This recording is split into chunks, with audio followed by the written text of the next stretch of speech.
Hey everyone! Before we dive in, make sure to subscribe to my channel for more stories like this. Trust me, you don't want to miss what happens next.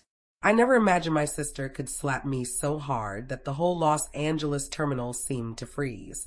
One moment I was checking our boarding time, and the next, her hand smacked across my face with enough force to turn 200 heads. Phone shot up. People stared. And before I could even take a breath, my parents came running. Not to check if I was okay, but to scold me. They didn't know I had paid for the entire Hawaii trip, or that in just 5 minutes, I would make a choice that would leave every passenger stunned and my family stranded. My name is Rose Morrison, and for as long as I can remember, people have always labeled me the responsible one. The calm daughter, the steady older sister, the girl who never complains, argues, or stirs up trouble. Funny how a reputation can trap you. How it slowly morphs into a role you never chose, but are expected to play forever. In our Los Angeles household, my sister Jessica was the firecracker, loud, dramatic, emotional in a way my parents found irresistible. I was the quiet one, the problem solver. When Jessica cried, I comforted her. When she screwed up, I cleaned it up. And if our parents needed something done, they didn't even think to ask her. They came straight to me. I told myself it was love, responsibility, family. But by the time I hit 28 years of being the dependable daughter, the toll had begun to show. I work in marketing analytics for a tech company, a job where I spend more time staring at spreadsheets than talking to people. It pays well, enough that when the Hawaii trip came up, footing the bill didn't feel like a burden. It felt expected. I convinced myself it was a gift. Something generous for my parents, who hadn't traveled in years. Something nice for Jessica, who claimed she needed a break from hopping between jobs and posting endless inspirational quotes online. 5 weeks ago, at a family dinner, Jessica stood with a champagne glass and announced she was treating everyone to Hawaii. My parents' faces lit up like Christmas morning. Mom covered her mouth in shock. Dad immediately started bragging, telling her how proud he was. Jessica looked at me across the table, smiled, and mouthed, "Thank you," like we shared a secret joke. I laughed it off because that's what I do. I kept planning, paying, arranging hotels, cars, excursions, flights, premium seats, making sure Dad had rooms that suited his bad back and Jessica had her space. I told myself it didn't matter if no one knew. Family doesn't need recognition. But the truth? Every time Jessica soaked up praise for things she didn't do, every time my parents brushed off my contributions as if they were automatic, every time she sneered about me being uptight while I carried the adult responsibilities of the household, it tightened something inside me. Still, I hoped this trip would be different. Maybe being away together, maybe the ocean breeze, maybe a week outside of routine would soften everything. Maybe we could finally enjoy something as a family.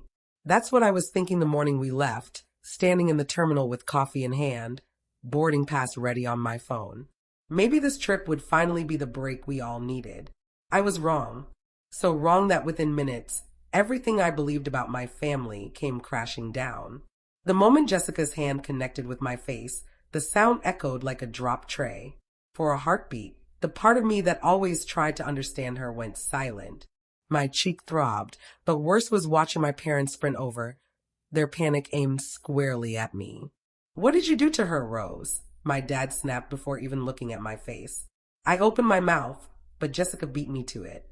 She buried her face in Mom's shoulder, voice trembling. "She's been ruining the trip all week. I can't take it anymore." The lie slid out smoothly. My shock was how quickly my parents bought it.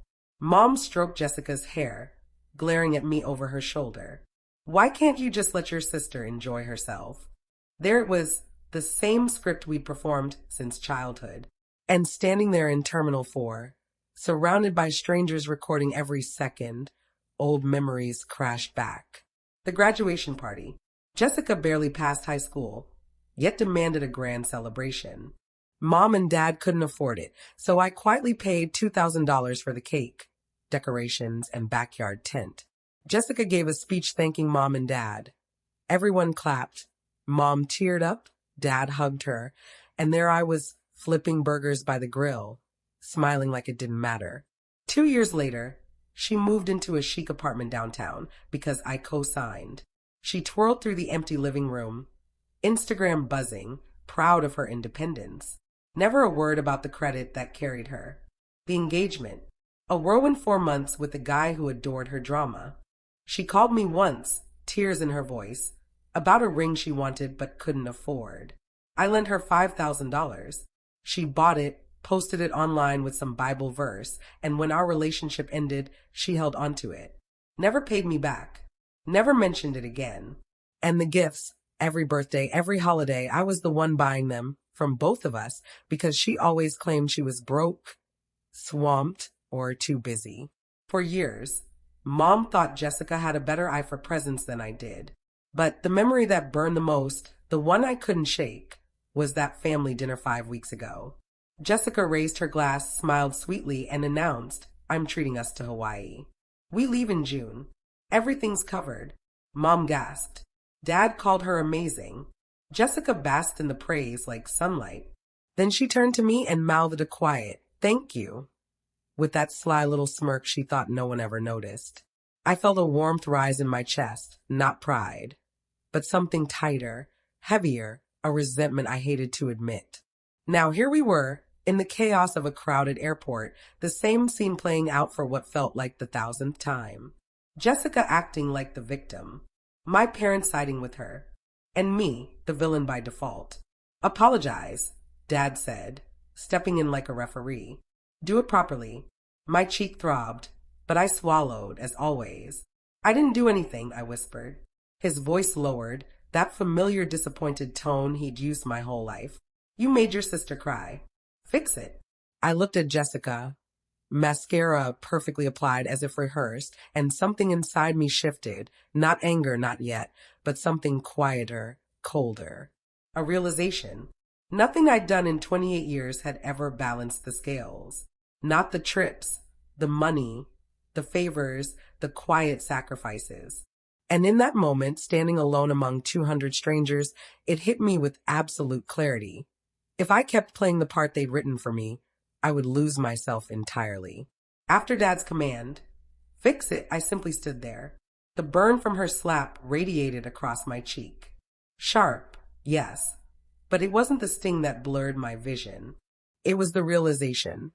After everything, every sacrifice, every silent act of love, nothing had changed. Not one thing. The terminal felt deafening. Rolling suitcases, hissing coffee machines, airport announcements echoing overhead, people staring, pretending not to, whispering into phones. A TSA officer glanced my way, uncertain. I drew a shaky breath in. Worse when it left. "I need a minute," I murmured. Dad waved me off. "Fine, but don't wander, boarding is soon." Jessica sniffled dramatically, clinging to Mom. "Just keep her away. Keep me away." Like I was the danger. Slowly, I moved toward the restrooms, not rushed, not theatrical, just slow, measured, like someone recovering from a blow she never saw coming. Hands trembling, I pressed one to my cheek. It burned, not from the slap, but from humiliation. I found a quiet corner near the vending machines, leaned against the cold tile, and closed my eyes. Clarity began to cut through the fog. I remembered Jessica's smirk at dinner when she claimed the Hawaii trip. Mom's proud tears. Dad bragging to friends that Jessica had her life together. All the years I'd held everything steady while being treated as an afterthought. Then I remembered the truth. I had paid. Every flight, room, reservation, bill. Not Jessica, not my parents. Me. Eyes opening. The tremor in my hand stopped. I pulled out my phone, opened my email. Confirmation of the flights. My name, my card, my payments. Hotels, rental car, activities, every cost mine. A simple, quiet thought settled into my mind. A boundary. Not revenge. A line I should have drawn long ago. I tapped the airline app, reservation code in hand. For seats, for names, one pair. My heart was still pounding, but the rhythm had shifted, control replacing panic. I edged farther into the corner, away from passengers, and pressed the call button. A calm voice answered, "How can I help you today?" I drew a steady breath and said, I need to make a change to a reservation. No yelling, no theatrics, just a choice to stop funding people who never valued me.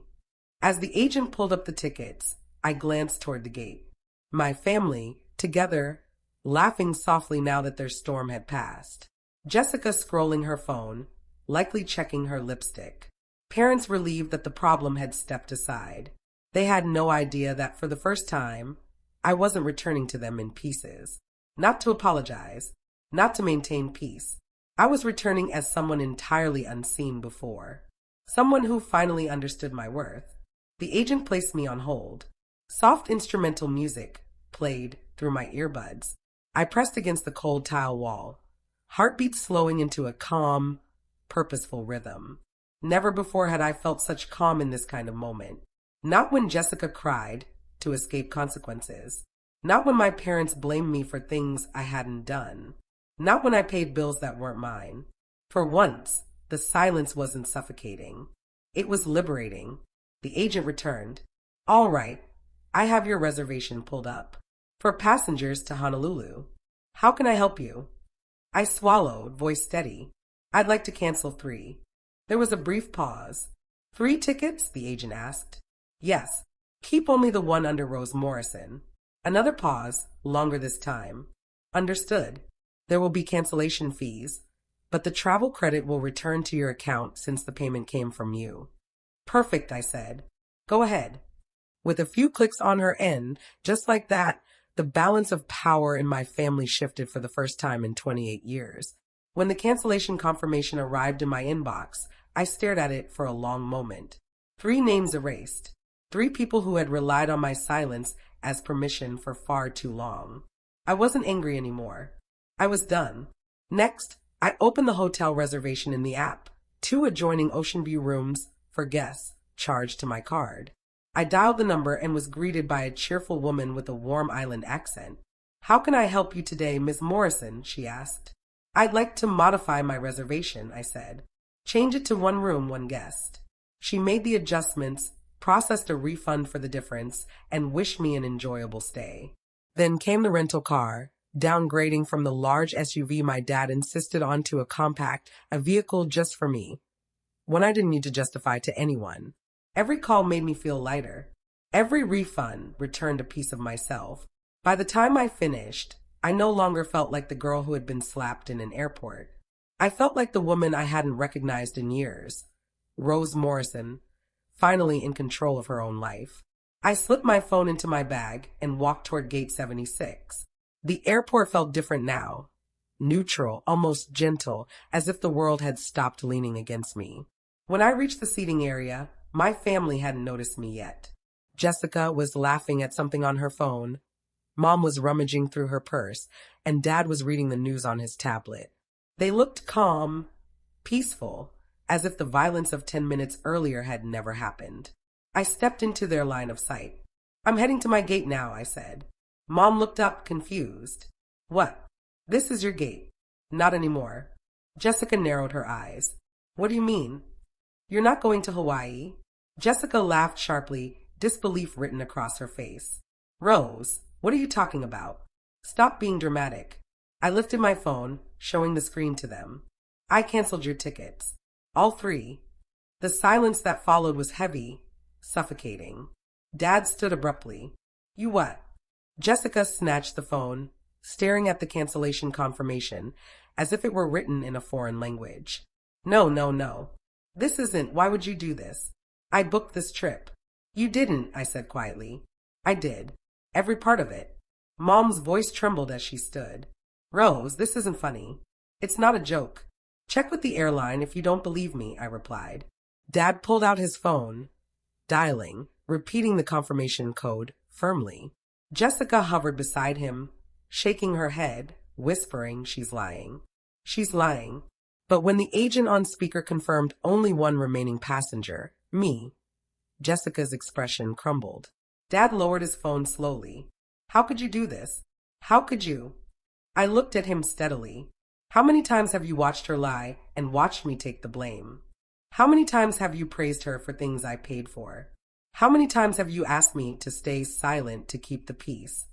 No, Mom said, stepping closer. We didn't mean. Yes, you did, I interrupted. You believed her without question. You didn't even look at my face after she hit me. You just took her side because that's what you always do. Jessica's voice cracked. Rose, please. I didn't mean. Every part of it, I said firmly. And I meant it. I showed them the hotel refund, the rental car modification, the tour cancellations, every piece of their trip unraveling, one confirmation at a time. Dad's face flushed red. You think this makes you the hero? No, I said. It makes me free. Mom touched my arm, tears in her eyes. We can fix this. Please don't leave us here. We don't have the money for new tickets. I met her gaze. I know. That's why I paid in the first place. Jessica grabbed my wrist, her voice trembling. I'm sorry, Rose. I shouldn't have slapped you. I was stressed. I wasn't thinking. I gently pulled my arm back. You're 26, Jessica. When are you going to start thinking? There was no cruelty in my tone, no malice, just truth, the truth she had avoided for years. The boarding announcement chimed overhead. Group A for Honolulu. My group. Dad stepped in front of me. If you walk through that gate, don't expect to come back. I looked at him, really looked at him, and for the first time, I didn't shrink. I'm not the one who left, I said softly. You did a long time ago. I stepped around him. No one stopped me.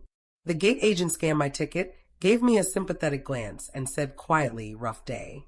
I smiled faintly. Getting better. Walking down the jet bridge, the weight lifted from my chest with every step. When I reached my seat, premium window, extra legroom, the sun slanted through the glass in golden stripes. As the plane pushed back, I glanced out the window one last time. Through the terminal glass, I saw my family.